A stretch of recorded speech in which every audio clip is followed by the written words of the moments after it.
Pretty Salma, a Little Red Riding Hood story from Africa by Nikki Dolly. Hello! Welcome to Read Aloud Time with Miss Sorden. Yay! I'm so glad that you're here for Read Aloud Time. I can't wait to read Pretty Salma. Are you ready? Of course you're ready. And I'm really interested in this one because this is another version of Little Red Riding Hood. Salma lived with her granny and grandfather on the quiet side of town. One day her granny said, "Salma, pretty Salma, please go to market for your old granny who loves you so." Salma put on her blue scarf, her stripy ntama, her pretty white beads, and her yellow sandals. She tucked Granny's shopping list in her ntama, lifted Granny's big straw basket onto her head, and kissed Granny goodbye. "Straight there and back again," said Granny. "And don't talk to strangers. You hear?" "Okay, I promise," said Salma.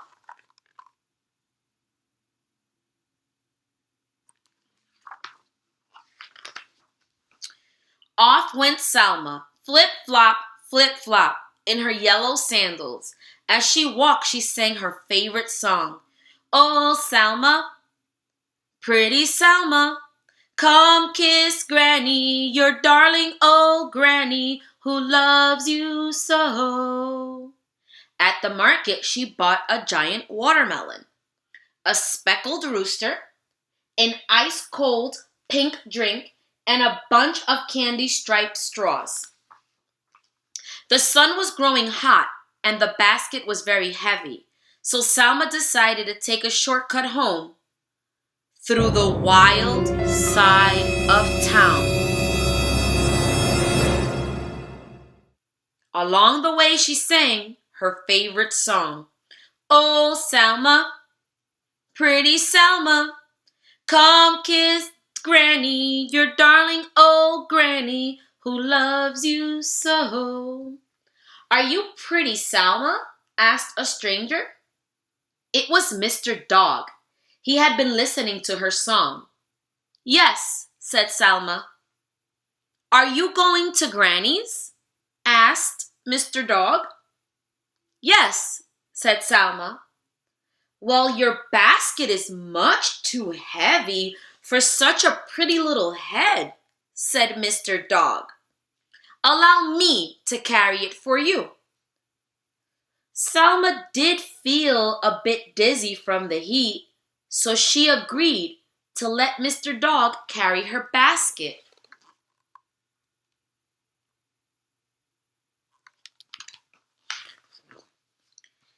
After a while, Mr. Dog asked, "What are you wearing on your feet?" "Sandals," replied Pretty Salma. "They must be making your little feet very hot," he said. "Why don't I wear them for you?" So they stopped, and Mr. Dog slipped his big feet into Salma's sandals.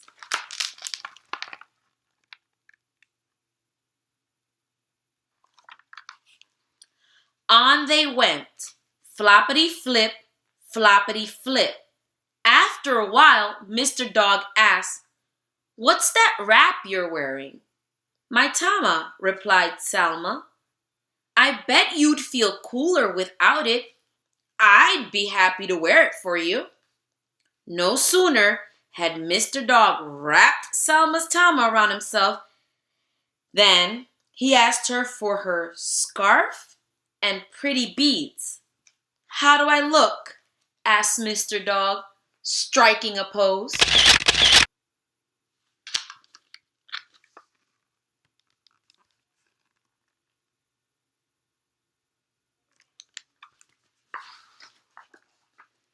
Mr. Dog strutted along the road in high style. Salma began to miss her things, but when she asked for them back, Mr. Dog only said, "Some music will help us beat the heat. Won't you teach me a song?" So Salma tried to teach him her favorite song.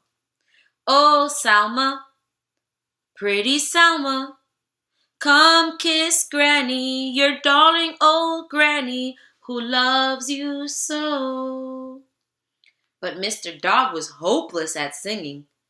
All he could do was, woof, woof, woof. I need a lot more practice, said Mr. Dog. And until I learn to sing, you won't get your things back.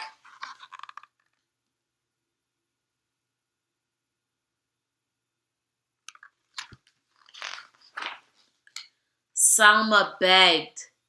Salma pleaded. Mr. Dog, please give me back my things. Mr. Dog growled. Shh! You will never, ever get your things back. Now run away, little girl, before I bite you in two. Poor Salma got such a fright when she saw his sharp teeth that she ran and ran and ran until she found her grandfather dressed in his Anasi costume telling stories. When grandfather heard Salma's story, he said, "That's a very exciting story, Salma, but it doesn't sound like a happy ending. How can we save Granny?" "I know," said Salma. "We'll scare Mr. Dog." "Exactly how will we scare Mr. Dog?" asked grandfather. "Like this," said Salma, putting on the mask of Kaka Mutobi, the boogeyman.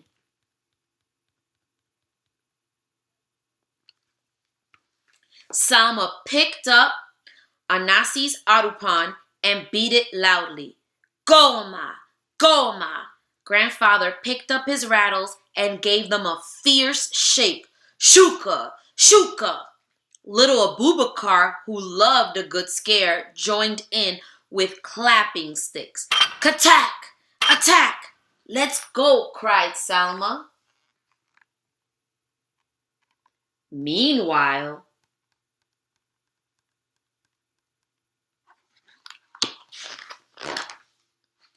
when Granny saw Mr. Dog flopping up the path, she thought it was Pretty Salma. Salma, Pretty Salma, come give your Granny, who loves you, a kiss, cried Granny. Mr. Dog leapt up and gave her a sloppy kiss. Oh my, Salma, said Granny. Granny, what a wet nose you have.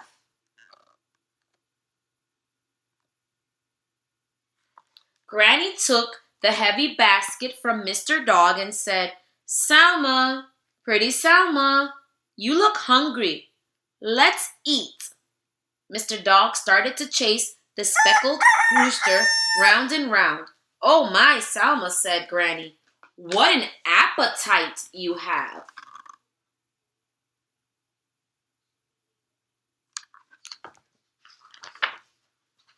Then Granny said, Salma, Pretty Salma, it's time for your bath.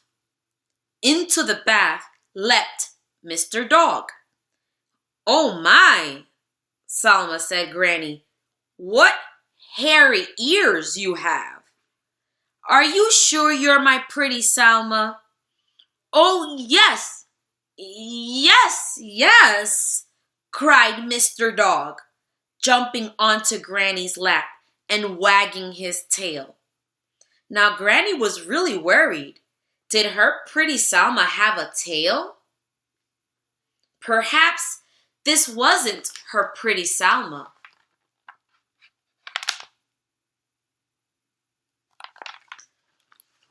Well, there was only one way to find out. Let's sing our favorite song, said Granny. And she started to sing. Oh, Salma, Pretty Salma, come kiss Granny, your darling old Granny, who loves you so. Woof! Woof! Woof! Barked Mr. Dog. Then Granny knew she had been tricked.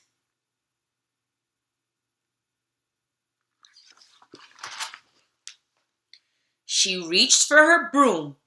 Out! Get out! But Mr. Dog liked being Pretty Salma far too much to leave Granny's house, so instead he growled and snapped at her. Granny was afraid of Mr. Dog.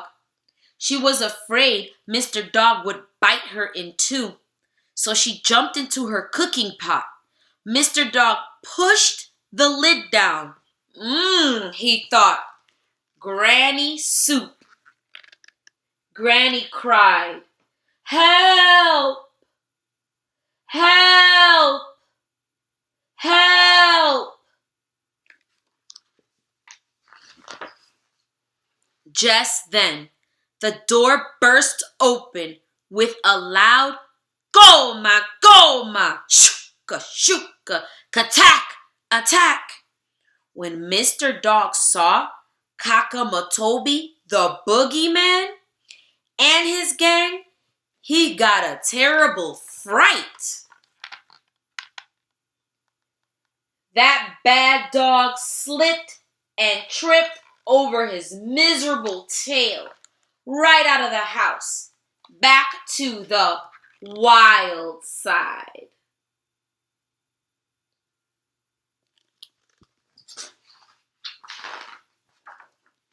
Salma took off her mask and helped Granny climb out of the pot. Then they all sat down to eat watermelon and sip an ice-cold pink drink through candy-striped straws. The next day, Granny sent Salma to market to buy new clothes. Salma went straight there and back, and she never talked to strangers again. The end. Yay! Thank you for listening to Pretty Salma, a Little Red Riding Hood story from Africa. Until next time!